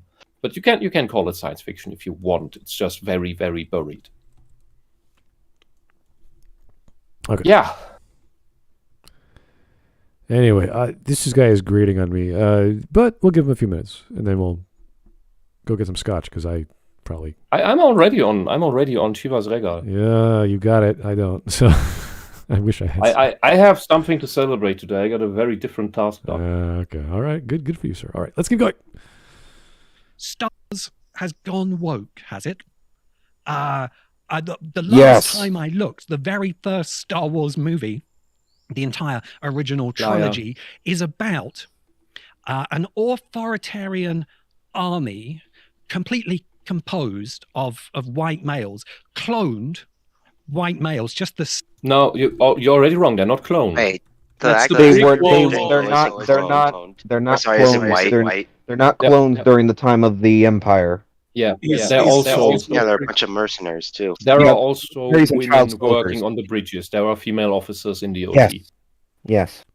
The stormtroopers are mainly mercenaries and child soldiers. Yeah, but he wants to tell us that a woke story is the underdog rebellion fighting against the big evil empire. Dude, you know what was also woke? The fucking Soviet Union. That was the fucking evil empire. And you know what happened when there was a rebellion? It was stomped out and executed. No lightsabers. Saying that... Dude, with machines... Saying that, it's like saying that there are still clones under the Empire, even into the original trilogy, is like saying that the actual power level numbers in Dragon Ball still matter to this day. No, they don't. It's the same level of stupid. Yeah, the clones were phased out. As a big they had fucking kill switches in their brains. Yes, and some of them got them removed, as we know from Extended Universe stuff. As a big authoritarian machine trying to crush a literally intersectional rebel alliance. Intersectional? Do you know what those words mean, man? Or are you just throwing them around because they're part of your insane ideology? This is the thing. Many of these this guy is the epitome of a useful idiot. He doesn't know what these words mean. This is where I'm a bit confused. This guy is telling us he's a science fiction writer, author, reader, expert, whatever. He's using words improperly to describe people and Star Wars. I've never heard it describe an intersectional rebel group. Like, what are you talking about? I think if you want to use this lingo, the correct word to use here would be diverse. That's fine. Yeah, there's a group of but ragtag. Not intersectional. Yeah, a group of ragtag, I don't know, rebels, heroes from various parts of the galaxy come together to fight the big bad. That's it. Who cares what species? Like, there's no one goes... Which is a classic story that you don't just have in sci-fi. You can do that with fantasy races. Fantasy, you can do that in fictional history. Like you could write a story with a pirate, a samurai, a cowboy, and what else can we use? And you get all of these guys together and they fight some corrupt Shah in some Arabian city. Native American might as well go all YMCA on this shit. Dude, by the way, those things existed in the same years. Yeah. That would not even be wrong. That you could make that Earth RPG and make that group work, and it would be canonical with history. Yeah. Pretty much. Oh yeah, and the clone. Oh, if he's talking about the clones weren't white. Boba Fett wasn't the white guy whom they were cloned from. Yeah, They they're were pretty tanned. yeah, they were Mandalorian. Mm-hmm. While the Mandalorian also had people of different skin colors because Mandalore is a pretty big place. It's a planet. You're not wrong. I won't. And then you deny have people who it. can join depending on what you read. You have other humans that can join the Mandalorian code. So you can have all sorts of people. Yeah, there's plenty of fantasy novels out there where the hero is an anti-hero serving an evil empire, or he's an assassin, or he's an executioner. There's all these stories of bad people being the heroes and serving the evil empire and winning. So I look at Dune. Dune is this giant dynasty of all these huge houses over the galaxy, over control of the galaxy because of transportation. And there's a whole fantasy prophecy and several books, and there's all this family building and generations of power. It's not woke. I don't see how it has anything to do with diversity and like freeing the Fremen from their world, which they're totally happy with. They don't need a green Arrakis world. They're totally cool with living in the desert. And that's Giant worms, the likes of which even God has never seen. Well, that is their god. So it's Yes. And then the god actually does get turned into a human with Leto. So all these things are well beyond the concept of this petty little stupid 2010 concept that the left-leaning people are demanding of their society that everyone else believe in, which is basically just a cult. That he can't even get his own ideology right tells me that he's the epitome of a useful idiot who keeps spreading the propaganda, but doesn't even do that right. He just thinks he's on the right side and just can randomly use these words while also being fucking ass rich and thus being the actual pseudo-intellectual bourgeoisie that socialism sees as the parasite to society because it's utterly useless people. That sounds pretty accurate. I just don't know enough about this guy, and everything he keeps saying just sounds worse and stupider, and I'm just like, this guy is not even worth our time. Like, I have written nothing down. I'm not going to respond to this guy. I'm going to forget about him when we're done this. I don't think we're going to do part 2. That's okay. He is that vapid. I'm just like, this is dumb. Yeah, but I'm just waiting that he gives us at least this definition of what boy. is. Okay, another 4 minutes, I guess. Science, the resistance, fighting against the authoritarian empire. What's more diverse than a sentient lobster species? What? Who? What are you talking about? Who's the lobster species? What is he talking about? What does that have to do with diversity? You just think that people who look like you, light-skinned humans, that they are not diverse, but everyone that looks different from you is diverse. That is racist. This is like saying that's self-hating racism. You fucking retard. Well, this is like saying the subgenre of space opera is woke because by definition it has diversity. It's like, that's no. Aliens are diverse, black people are diverse, women are diverse, white men are not diverse. That's what you're telling us. You racist, sexist craphead.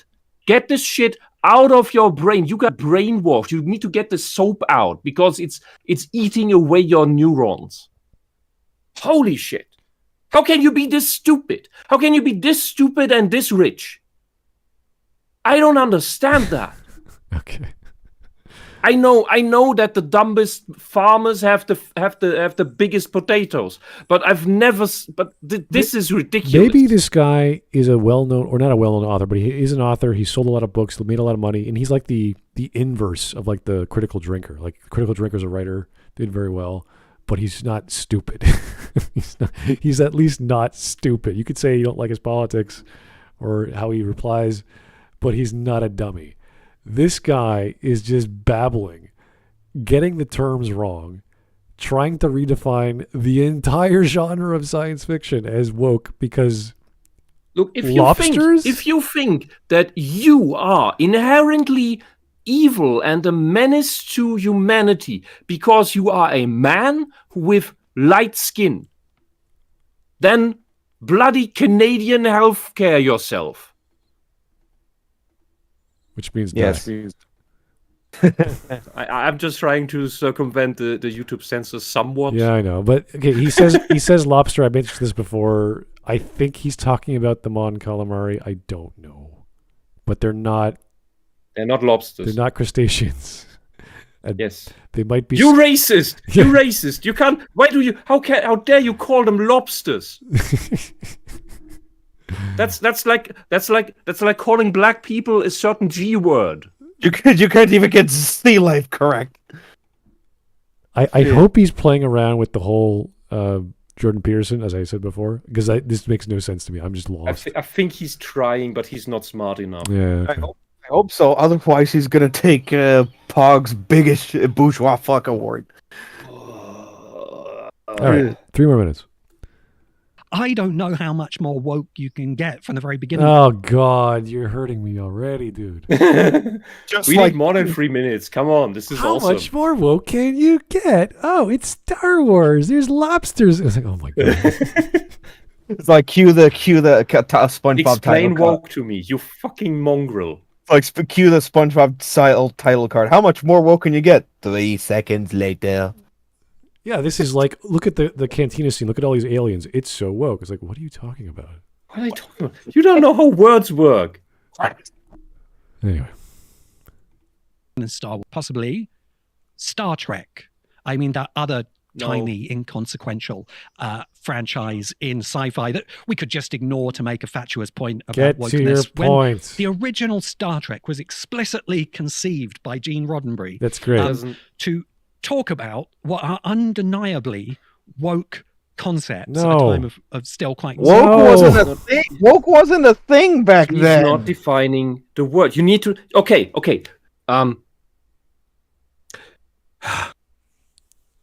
Conversation 101.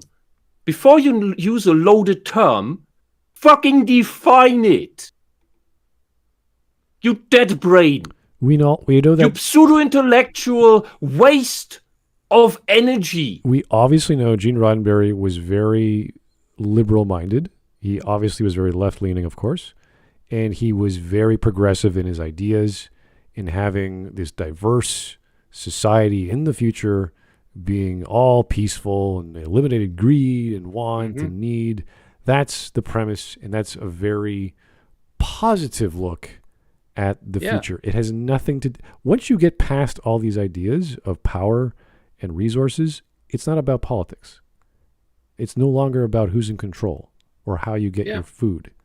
And you know what? If he had actually watched Star Trek, he would have watched this absolutely ham-fisted episode of the black and white versus the white and black people. Sure.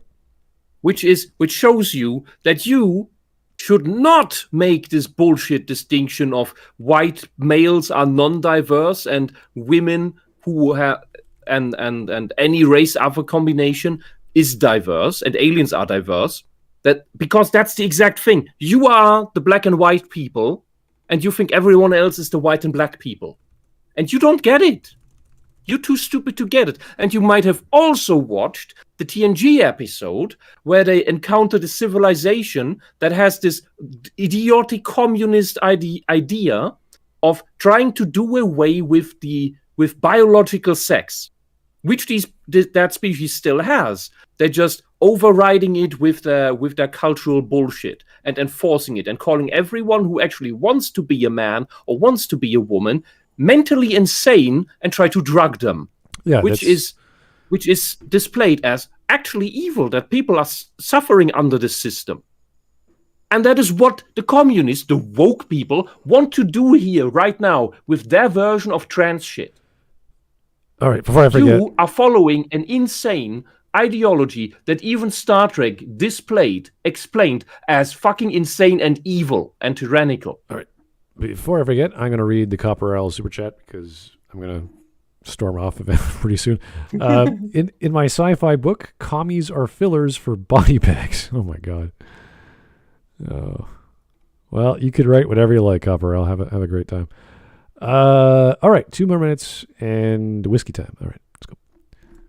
Severe cultural conservatism, and a show cast with, at the height of the Cold War, a Russian ensign in the midst of the civil rights battle, a black communications officer, a black female communications officer who engages in the first on-screen interracial kiss, first or second, I think it was, on American television.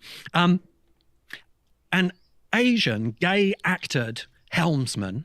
Nobody knew he was and there's gay. some debate over whether Sulu was a gay character. He was not openly gay. No, he was not a gay character. But the other people on the set could tell, yeah, he's gay. Right. And I think he depicted as Filipino or Japanese? I can't remember. I don't know. Yeah. He was like And I think it was half and half. Hikaru was I his don't know. first name, right? So it must have been Japanese. I don't know.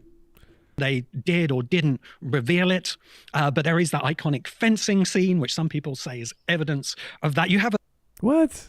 That is not evidence of that, you idiot. They that said doesn't in say anything. interviews with people who worked on the show that, yeah, when I saw him like that, I knew he was gay because only those people work out like that. In the way that he did. But that's not evidence that he was or that anybody else knew. And it's certainly not revealed in the show or integrated into the show because that would be a bit too much for the time. And you do not need to copy your real life self into the fucking character that you play because that's called acting. You can play something or someone that is different from yourself. That's what acting is. If you just play yourself, you're not acting. You're just holding a camera and making a fucking tourist video. Bloody hell. So he's trying to describe that because that episode where Sulu was mind controlled or acting crazy, he was gay? Because he was brandishing a No, foil? that somehow proves that he's gay or something. He doesn't understand. The thing is, he didn't actually watch the behind the scenes footage and interviews that were made decades later. He just heard about it and is reiterating it and filling it with his own headcanon, which he then tells us as fact. This is peak pseudo-intellectualism. Funny how we were also talking about that yesterday. Yeah, and if you guys don't remember, that was there's an infection going around that lowers everyone's inhibitions. I think every Star Trek show has this show where everyone just goes crazy, and they just act out whatever they want. So they're emotional, they're sexy, they're violent, whatever. I think even TNG did it again in what was it? Insurrection? Oh yeah. They were just acting out of character for no reason. Yeah, they go really emotional and enact whatever they want to do. So yeah, Or even Worf got a zit. What the fuck? that was weird. Yeah. Yeah, but the thing also is with Star Trek, it's supposed to be this future where humanity has cast away its some of its vices, and therefore the people who are on board are of course in better shape than people are today. First off, it's a military operation.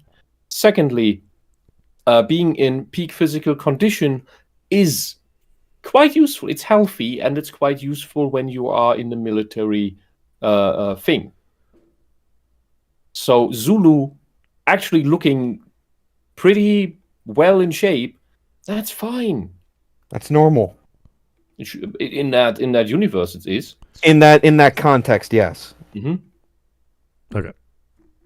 a biracial science officer, and nearly all of Spock's episodes. Wait, let me just rewind that. Going to tell us that Scene, Spock which is some people diverse. say is evidence of that. You have a biracial science officer, Wow. and nearly all of Spock's episodes, when you have a Spock episode, are about this conflict between the human and the Vulcan. Yeah. A Thanks, biracial Captain science Obvious. officer and a learning disabled captain. Wait, what? A learning disabled captain? What? He's trying What? to tell us that Kirk is dumb somehow because he's this womanizer action hero. When he really wasn't? Because your womanizing action heroes cannot be smart, which contradicts Kirk's character. Yeah, Kirk is quite smart. People always make the reference that he's like this sleeping with all these women. There's maybe like one or two. Well, You know, you can when you are the smart guy in class and you think, oh, this means I have to be the nerd. No, you don't. You can become a buff, womanizing asshole just as well. And you know, he's trying to tell us that because by learning disabled, that means he's somehow dumb. Do you think a learning disabled man could outwit Khan? Yeah, the whole point that they could go back in time in Star Trek 2 was Spock had the brain power, an alien logic machine, had the brain power to do the calculations to spin around the sun properly without burning up, to go back in time, however that worked. The magical Spock brain allowed him to time travel. Well, look. Buzz Aldrin could calculate the right orbit with scratches that he carved into the glass of the capsule. Oh, fun. Yeah, and that's why he got on the mission, because he wrote a thesis on that, and he was the only guy who could do it. That's why they put him on the That's why he mission. was the pilot. All right. Yeah, because you have this. Yeah, he devised this method by which you can do these calculations in this very, very simple manner, without having to rely on the tech. You could just do it with like a sharp object, the window, and a few nodes. But you have to know the calculations. All right, And so who Kirk best is knows that? The guy who wrote the fucking thesis. Kirk is a dummy. Here we go. Mm-hmm. I'm alone. One of the many times Kirk has lost his mind from alien influence or being split in two or drugs or you name it. This is not uncommon. Oh, he's showing an actual clip. I just realized. Yeah, I know. And they stopped. It's like, what Very was, peaked. what was that scene for? What did you try to show? It's like, Kirk dumb. So Yeah, he removed the context. Wonderful. I could show clips of Spock At going least nuts. at least that's how I see it. I don't know. Mm-hmm. Spock going nuts, being emotional, trying to kill Kirk, being resentful, getting excited. Like, there's all kinds of scenes where Spock is not Spock, so I don't get your point. Yeah, for example, evil Spock. Oh, yeah. Mirror universe. He could show us. It would be so amazing if you showed us to prove his point. Show us evil universe people. Yeah. Yes, remove more context. How much more woke sci-fi could get than the original Star Trek, It's not communist. except maybe Marvel Comics and DC Comics. Oh, boy. Many of you may not remember Gonna the mention Comics X-Men. Code Authority, and I grew up reading comics which still had the Comics Code Authority badge, which was nominally voluntary, but was a code of censorship kicked off by a book in 1954 by Frederick Worthen called Seduction of the Innocent, where the social conservative Frederick Worthen had kicked off a social panic about the idea that comic books might secretly be turning the American youth gay. And that's why Well- Frederick Wortham is a complete fucking retard that ruined the comic book industry. Well, look at the comics of the last 5 years that Marvel and DC have shat out. That turned lots of characters gay or replaced them with women, and tell us that being trans is super awesome and you should be that as well. You should be proud of having this irritating condition that's driving you mad until you kill yourself. And that being gay is great, and you should celebrate that, and maybe it's so awesome that you should try it too. And yeah, I think the man was onto something. Not The man back was a then. visionary. He's so, like the past 5 years have proven him right. All right. Fucking hell. I guess. And the characters like Yeah, but Batman how and long Robin between that book were and the last 5 indoctrinating years? young people into gay relationships. It's quite possible You haven't read comics in the last 5 years, have you? Batman and Robin. Yes, I have. I'm intended just asking to how be long. portrayed Him. as a gay couple because the comics creation community were incredibly liberal, and to get around the Comics Code Authority through the 60s and the 70s and the 80s, as long as it was strongly Liberals are not in socialists, place, and socialists are not liberals. comics creators hid gay and lesbian and transgender characters and liberal Transgender characters in the 50s. I don't even Examples, think it was please. Citation needed. Maybe some transvestites, but that's about it. Those are gay men. Yeah, I know. But I'm just saying, like, that idea Yeah, was not I'm around. telling him because he doesn't know shit. Well, one more minute. I can't take more of this guy. Yeah. Weak. and social justice We're doing in all of stream those memes? comics. Marvel, in particular, is super woke. It was a massively You keep repeating that countercultural, word. phenomenon. I don't think you know what it Hippies means. and Beats and other countercultural groups loved Marvel Comics for that very reason. So the idea... So this guy is telling me Stan Lee was woke because why? Because he wanted to tell a story about common people with superpowers and common problems they have that we could relate to easily? Is that it? That's why that's why the woke people shat on Stan Lee once he was dead. This is sounding Because he was like this great hero to the movement. this is sounding like he's just having this one size fits all. By the way, we've always been woke. Writers from ancient Greece have always been woke because they had all male actors and one man acting, and they played females and blah blah blah. It's like, no, dude, you can't just. You know use what you know what he's doing? I don't know what he's doing. I tell you, he's like an Islamist who's telling us that everything was always Islam. Because those people tell us that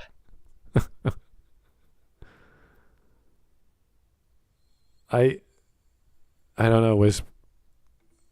It still pisses me off that he's applying woke so retroactively because none of what he's talking about is communist. This is like, yeah, we're so left leaning, guys, but so is everything. And just because we're using a different word today doesn't mean it wasn't the same. It's like, no, it's a very different term, and you can't just apply it to everything because that's who you are. By the way, Wisp, if you're there, we lost you, or reconnect if you can. But I see Wisp is faded out on the right-hand side there. I don't know what happened.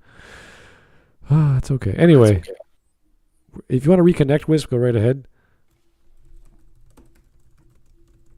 We're almost. But yeah, it's like the term woke, the way we know it now, did not exist back then. So I don't know what this crackpot's on. Yeah, applying it retroactively to all this shit that again is not communist, and which is what woke actually means. He brought up the hippies or whatever. It's like, yeah, there was a peace movement in the 60s and 70s.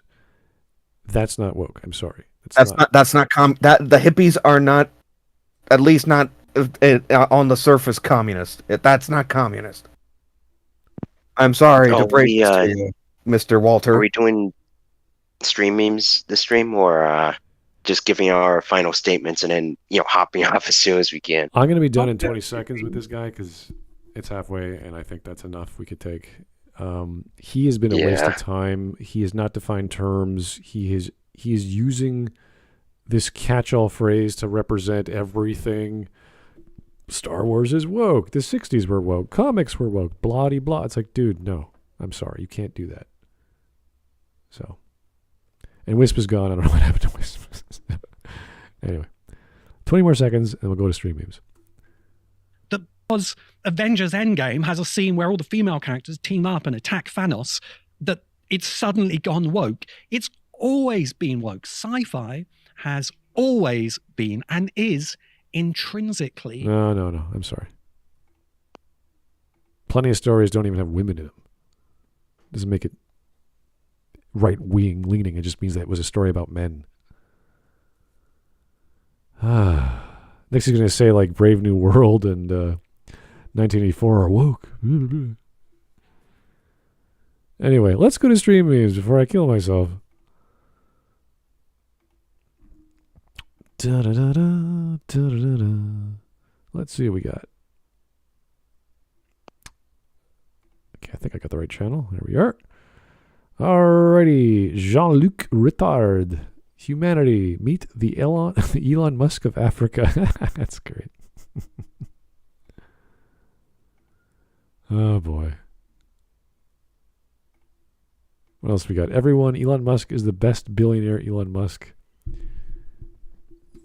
Doge spelled backwards is EGOD. You're my hero, Elon. Okay. Delete that shit and never pick a pencil again? What? Who gave me that? Oh, dear. Don't worry, this is why they pay me the big bucks. Oh, this is when he was on SNL, right?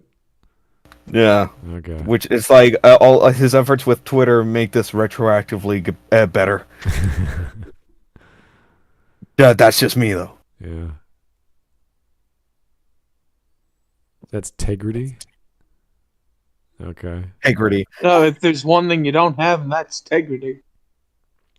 For Disney, at least. Yeah. Apparently, Whisp was saying you must keep watching. This is amazing. What? Oh no. Friday Huh? Night Tights. Is it? What the fuck? Oh dear. Nerdrotic and Geeks and Gamers production. I don't know what that is, but enough for my eyeballs. Can you hear me? Hey, Wisp, We you're can back. hear you. Hello. My internet died. I'm sorry. It's you. I hope you keep watching because this is bloody amazing. What, the video? What the video? I don't Yeah. fucking believe you. Well, It kept running on my end for about a minute longer, and he's getting out incense and it might come back maybe. you say he's getting out incense? Like he's a He's priest? getting out incense and telling us When to I was a meditate to get out the When I was a insanity boy. that When the I woke knew is, it. that we He was believe a the woke is self-help bad. scammer. I'm not kidding you. I mean, And then he's finally starting to tell us why Nerdrotic is bad. Dude, this is bloody amazing. You need to watch this. All right. We'll watch it next time. I think this is enough for one night. I think this guy. So we there are will doing- be a part 2.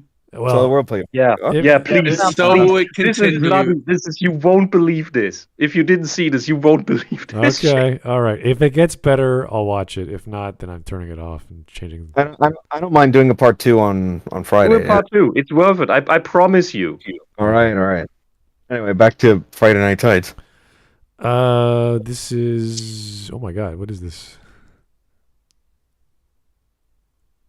I don't. Is this Walter White? Who is this? Which one are you on? I don't know what I'm watching. I see a cartoon of some guy with glasses smacking a girl down in front of a door. Is that Walter? Yeah, Walt's the one knocking, and he knocked out like the He little is the girl. one who knocks. Yeah, he You only. can't knock a little girl. Yeah. And here we have Gaston, I think. No. Who is this? No, it's the prince from Cinderella. Cinderella, yeah. Okay. And then we got. I don't know. These two. This is Treasure from Treasure Planet. Oh, okay. I forget the names, but these two are great together. Yeah. And we got Mr. Turtle. These two literally get married. It's great. Disney, when there's a ship in Star Wars called Slave One. They go insane. All right. It's just called the Slave One. You are now subscribed to Disney Plus, and what? Become The werewolf? What? become Predator. Wise I think from that's thy what it- grave. Yeah. I This guy. I think my brain just committed suicide. This guy's great. everyone I've ever loved is here within these walls. False. Your parents are at the bottom of the ocean. Double false. They're in a jungle in Africa. Oh, didn't she love their money? No, I mean, that's remember someone connected Frozen to Tarzan for some reason because Oh. the dad Oh, from Frozen fuck looks like Tarzan's dad. I'm just like, get the fuck out of here. Then Nostalgia connected fucking Frozen to Little Mermaid because he's some joke he made. He's not the one that started it though. I think we can blame MatPat on that. Oh, good Christ. So Strange World was a flop as far as I recall. So I don't think it has Well, you anything. would have thought. Yeah, What's one you never pause at Disney? it has nothing to do with whether the characters were gay or not. It was just a bad film that wasn't marketed right or made right. I don't know. I haven't watched it, but it didn't suck. Open. Oh yes, openly gay character number 795. This sun is all of Disney, but what's that shadowy place over there? Frozen? Frozen. No, that's China. The orphans, and everyone's just coming out of the train. Okay. All the gems of Disney movies, all the really good ones. Oh my god. Aladdin's dad is alive though. Disney characters' names explained. Lion in Swahili. Okay. No one in Latin. Friend in Swahili. Erect penis in English. What? That is true. He's Woody. Winner of the Nobel Prize. Oh, poor Gaston. Red hair obsessed with muggles must be a Weasley. Yeah. Har har. Me every day listening to the same 8 songs as always. All right. If you And half of them are from Doom. Okay. Try not to listen to them if you're on a motorcycle. Let's just say don't overdo it. Yes. Have you ever cleaned your room? That's what I think of when he said lobster. I was like, what is he talking about? Crab people. Wisp pretty much described my book, Cults, Cowboys, Knights, Lizards, World War My I. God. Guns. Mike, it's Ruby. The Epic of It's my Cassius. thing. The Epic of Cassius Crossroads. What? I can't escape that Ruby. Why? Okay. And How's just this Ruby? How do you guys see Ruby in this? Get it. There's a terrorist group in it that looks exactly like whoever's on the cover, right? And it just keeps constantly coming back up. When God, Mike, you know what I'm talking about. well, when That's the the first Hold song. on. Let me give me when the U.S. leaves Afghanistan abruptly, the Tally boys. Well, I guess I'm in charge now.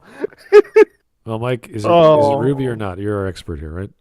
No, it's not. It's not Ruby. I'm gonna fucking pass that curse on to you. I need to be free some point. Oh yeah, no, I don't. I'll never watch Ruby. I just don't care.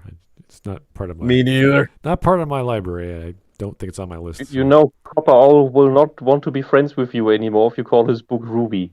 Yeah, guys, don't insult people's work until you actually read the stuff. Okay. Anyway, when the U.S. leaves Afghanistan abruptly, Tally boys. Already got it. Well, I guess I'm in charge now. Mm-hmm. Okay.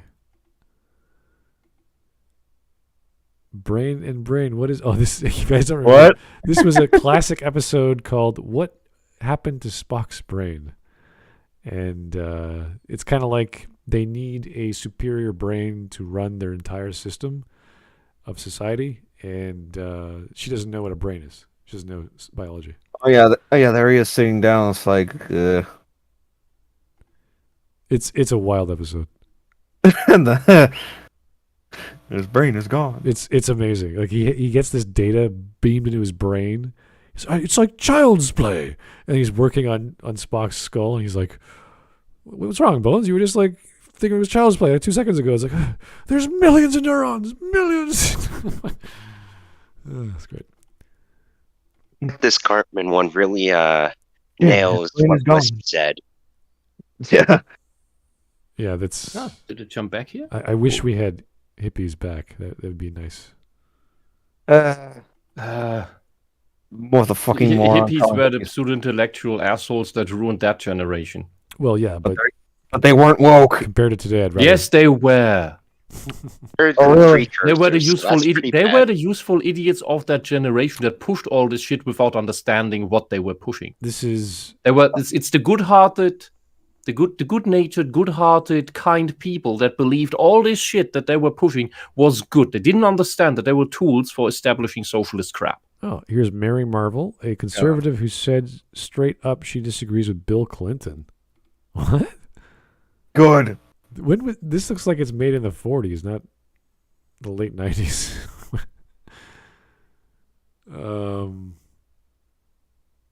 Maybe they used her in the 90s. I have no idea. But cool. I think isn't that referring to Bill's dad or something? Or am I misremembering? I couldn't tell you. Anyway, if you guys want to do this tomorrow or Friday or whatever. Yes, Friday, please. All right. yes, Friday. But Do it Friday. we're gonna This is. You will not be disappointed. Well, unless we speed it up to two times, because the minute or 1.5 or like it was. Smart. Trust me on this. Normal speed? If I don't see him like putting makeup on and doing a dance, then it's nothing compared to Maggie May. So What is that No. to do with anything? It's not that amazing, but it is on the. It is a similar level of insanity. okay, so male craziness. Poucho insane. No. All right, guys, that was painful, but thank you for who recommended this, by the way? Does anyone know? Not me. Yeah, I don't think it was anyone else. So It anyway, was either this or a review of Elf by Doug. oh, geez, Doug Walker. No thanks. Anyway, No, this Pretty was, sure it would have been better than this. this was good. This was Okay. great. It was amazing. Sure. all right, Yeah, guys. sure. Thank you so much. It's Scotch o'clock, and I'm gonna go take it easy. Have yourself a great evening. Thank you, everyone, for joining and watching and listening. And maybe Copperell will have his book. He'll share it with some of us. I don't know. He's talking about it, so maybe he will. Anyway, have a great evening. Take it easy. Bye-bye. Good night. Screaming Eagles. Right?